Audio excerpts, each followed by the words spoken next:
أعوذ بالله من الشيطان الرجيم بسم الله الرحمن الرحيم وقالوا هذه أنعام وحرث حجر لا يطعمها إلا من نشاء بظمئهم وأنعام حرمت ظهورها وأنعام لا يذكرون اسم الله عليها افتراء عليه سيجزيهم بما كانوا يفترون۔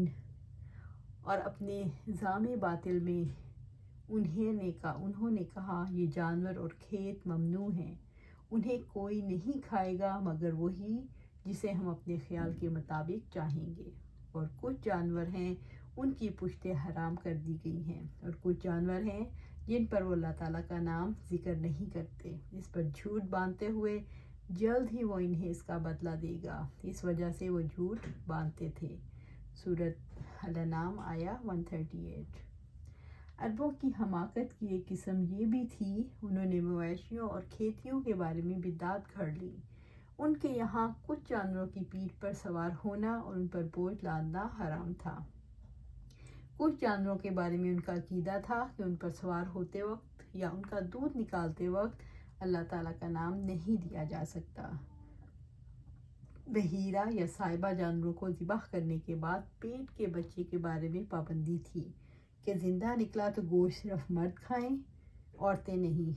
رب العزت نے فرمایا ما جعل اللہ من بحیرۃ ولا سائبۃ ولا وسیلۃ ولا حام ولکن الذین کفروا یفترون علی اللہ الکذب واکثرهم لا یعقلون۔ اور اللہ تعالیٰ نہ کوئی بحیرہ کان پھٹی ہوئی اور نہ ہی سائبہ سانڈ چھٹی ہوئی اور نہ ہی وسیلہ اوپر تلے بچے دینے والی اور نہ ہی حام بچوں کا باپ اونٹ مقرر کیا ہے، بلکہ جن لوگوں نے کفر کیا وہ اللہ تعالیٰ پر جھوٹ باندھتے ہیں اور ان میں سے اکثر عقل نہیں رکھتے۔ سورۃ المائدہ آیا 103۔ اگر جانوروں کے پیٹ سے بچہ مردہ حالت میں نکلا تو مرد اور عورت دونوں کھا سکتے ہیں۔ فصلوں میں سے بتوں کے نام کا حصہ نکالنے کی پابندی تھی۔ رب العزت نے فرمایا قل ارأیتم ما انزل اللہ لکم من رزق فجعلتم منہ حراما وحلالا قل اللہ اذن لکم ام علی اللہ تفترون۔ آپ کہہ دیں کہ تمہارا کیا خیال ہے جو رزق اللہ تعالیٰ نے تمہارے لیے اتارا ہے، تم نے اس میں سے جو خود ہی کچھ حرام اور کچھ حلال بنا دیا۔ آپ کہہ دیں کیا اللہ تعالیٰ نے تمہارے لیے اس کی اجازت دی ہے یا تم اللہ تعالیٰ پر جھوٹ باندھتے ہو۔ سورۃ یونس آیا 59۔ وَأَنْعَامٌ لَا يَذْكُرُونَ اسْمَ اللَّهِ عَلَيْهَا افْتِرَاءً عَلَيْهِ، اور کچھ جانور ہیں جن پر اللہ تعالیٰ کا نام ذکر نہیں کرتے اس پر جھوٹ باندھتے ہوئے۔ ان لوگوں نے بعض چیزوں کو حرام قرار دے کر پھر یہ کہہ کے کہ یہ اللہ تعالیٰ کی شریعت ہے، اللہ تعالیٰ پر افطرا باندھا، یعنی جھوٹ بولا، حالانکہ اللہ تعالیٰ نے نہ انہیں اجازت دی اور نہ ان کاموں سے راضی ہے۔ سیجزیہم بما کانوا یفترون، جلد ہی وہ انہیں اس کا بدلہ دے گا، اس وجہ سے وہ جھوٹ باندھتے تھے۔ اللہ تعالیٰ ان کے حلال و حرام کے معاملوں میں جھوٹ کی انہیں جلد ہی سزا دے گا۔ وَقَالُوا مَا فِي بُطُونِ هَٰذِهِ الْأَنْعَامِ خَالِصَاتٌ لِذُكُورِنَا وَمُحَرَّمٌ عَلَىٰ أَزْوَاجِنَا وَإِن يَكُن مَيْتَةً فَهُمْ فِيهِ شُرَكَاءُ سَيَجْزِيهِمْ وَصْفَهُمْ إِنَّهُ حَكِيمٌ عَلِيمٌ۔ انہوں نے کہا جو بھی ان جانوروں کے پیٹوں میں ہے وہ خالصتاً ہمارے مردوں کے لیے ہے اور ہماری بیویوں پر حرام ہے، اگر وہ مردہ ہو تو اس میں سب شریک ہیں، اللہ تعالیٰ نے انہیں جلد ہی ان کی اس بات بنانے کی سزا دے گا، اللہ جلد ہی انہیں ان کی بات بنانے کی سزا دے گا، یقیناً وہ کمال حکمت والا سب کچھ جاننے والا ہے۔ سورۃ الانعام آیا 139۔ مشرکین کے پاس جانوروں کے پیٹ کے بچوں کے بارے میں کوئی بامانی قانون نہیں تھا، زندہ بچوں کو مرد کیوں کھائیں اور عورتیں کیوں نہ کھائیں۔ مشرک اللہ تعالیٰ کی شریعت کے مخالفت کرتے تھے اور اسے اللہ تعالیٰ کی جانب منسوب کرتے تھے۔ لوگ ظاہری چیزوں میں تشدد کی حد تک قواعد و ضوابط کا اہتمام کیوں کرتے ہیں؟ جو لوگ دین کے اصل تقاضے اللہ تعالیٰ سے تعلق اور آخرت کی فکر سے دور ہوتے ہیں وہ ظاہری احکامات کے بارے میں تشدد برتتے ہیں۔ یہ شیطان کی چال ہے۔ وہ انسانی رویوں میں شدت پیدا کر کے اس غلط فہمی میں مبتلا کر دیتا ہے کہ دین پر انتہائی احتیاط سے قائم رہیں۔ ظاہری چیزوں میں تشدد برتنا بھی اسی کی ایک قسم ہے۔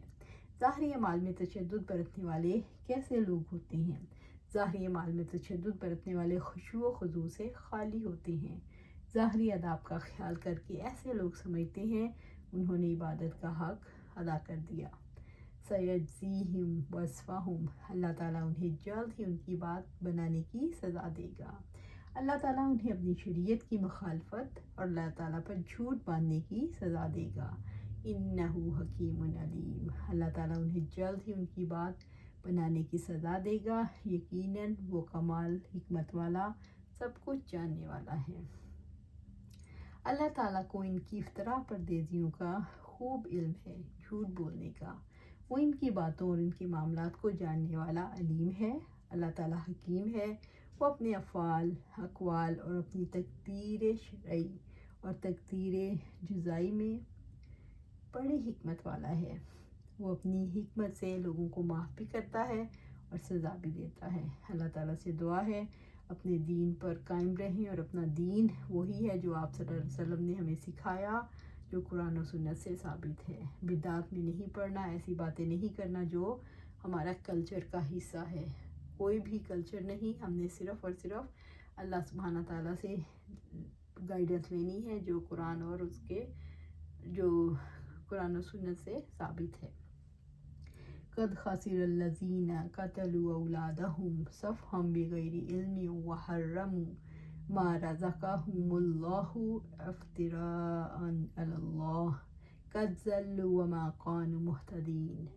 یقیناً وہ لوگ گھاٹے میں پڑ گئے جنہوں نے اپنی اولاد کو حماقت میں بغیر علم کے قتل کیا، اور انہوں نے اللہ تعالیٰ پر جھوٹ باندھتے ہوئے اس کو حرام کر لیا جو اللہ تعالیٰ نے ان کو رزق دیا تھا۔ یقیناً وہ گمراہ ہو گئے اور ہدایت پانے والے نہیں ہوئے۔ سورۃ الانعام آیا 140۔ جو انسان اپنے دین کے بارے میں خسارے میں رہتا ہے وہ قتل اولاد جیسا جرم اطمینان کے ساتھ انجام دیتا ہے۔ جو انسان تہمات اور خرافات میں جیتے ہیں وہ ہر چیز کے بارے میں غلط نظریات قائم کر لیتے ہیں، حتیٰ کہ اپنی اولاد کے بارے میں بھی حقیقت پسندی اور علم سے کام نہیں لیتے۔ وہ اپنی اولاد کو قتل کرتے وقت اپنے آپ کو مطمئن کر لیتے ہیں۔ وَحَرَّمُوا مَا رَزَقَهُمُ اللَّهُ افْتِرَاءً عَلَى اللَّهِ، اور انہوں نے اللہ تعالیٰ پر جھوٹ باندھتے ہوئے اس کو حرام کر لیا جو اللہ تعالیٰ نے ان کو رزق دیا تھا۔ انسان جب اللہ تعالیٰ سے ہدایات لینے کی بجائے شیاطین انسانوں اور جنوں سے ہدایت لیتا ہے تو اللہ تعالیٰ پاکیزہ رزق سے محروم کر دیتے ہیں۔ اللہ تعالیٰ نے جس چیز کو ان کے لیے رحمت اور رزق بنایا وہ اس نعمت سے محروم ہونے کے لیے اسے حرام قرار دیتے ہیں۔ قد ضلوا وما كانوا مہتدین، یقیناً وہ گمراہ ہو گئے اور ہدایت پانے والے نہیں ہوئے۔ انسان اللہ تعالیٰ کی ہدایت چھوڑ کر دنیا کے خسارے میں مبتلا ہوتا ہے۔ حقیقت اور حقیقی علم کو چھوڑ کر وہم اختلافات پر زندگی کی بنیاد رکھتا ہے۔ یوں کبھی اولاد قتل کرتا ہے، کبھی پاکیزہ رزق سے خود کو محروم کرتا ہے۔ انسان آخرت کے خسارے میں مبتلا ہوتا ہے۔ اللہ تعالیٰ کے قانون کو تسلیم نہ کر کے آگ کا مستحق بن جاتا ہے۔ انسان فکری خسارے میں مبتلا ہو جاتا ہے، اس کی فکر منتشر ہو جاتی ہے، اس کے لیے کوئی رہنما واضح نہیں رہ جاتا، کوئی رہنمائی کام نہیں آتی، اس کی فکر تباہی سے اسے روحانی خسارہ نصیب کرتی ہے، اور نہ قلب و ذہن میں سکون ہوتا ہے، نہ روحانی سکون اور اطمینان۔ انسان وہم و خرافات کی وجہ سے ناروا پابندیاں لگاتا ہے اور اپنی آزادی گم کر بیٹھتا ہے۔ انسان وہم و خرافات کی وجہ سے اپنے آپ کو اپنی جیسوں کی غلامی سونپ دیتا ہے، یہ مکمل خسارہ ہے۔ وہ بہت دور کی گمراہی میں پڑ جاتے ہیں اور علم نافع اور عمل صالح کے بارے میں خسارے میں پڑ جاتے ہیں۔ اللہ سبحانہ تعالیٰ سے دعا ہے ہم قرآن و سنت پر عمل کریں اور جو احکامات اللہ سبحانہ دیے ہیں اس پر عمل کریں اور جن سے منع کیا ان سے باز رہیں. آمین یا رب العالمین.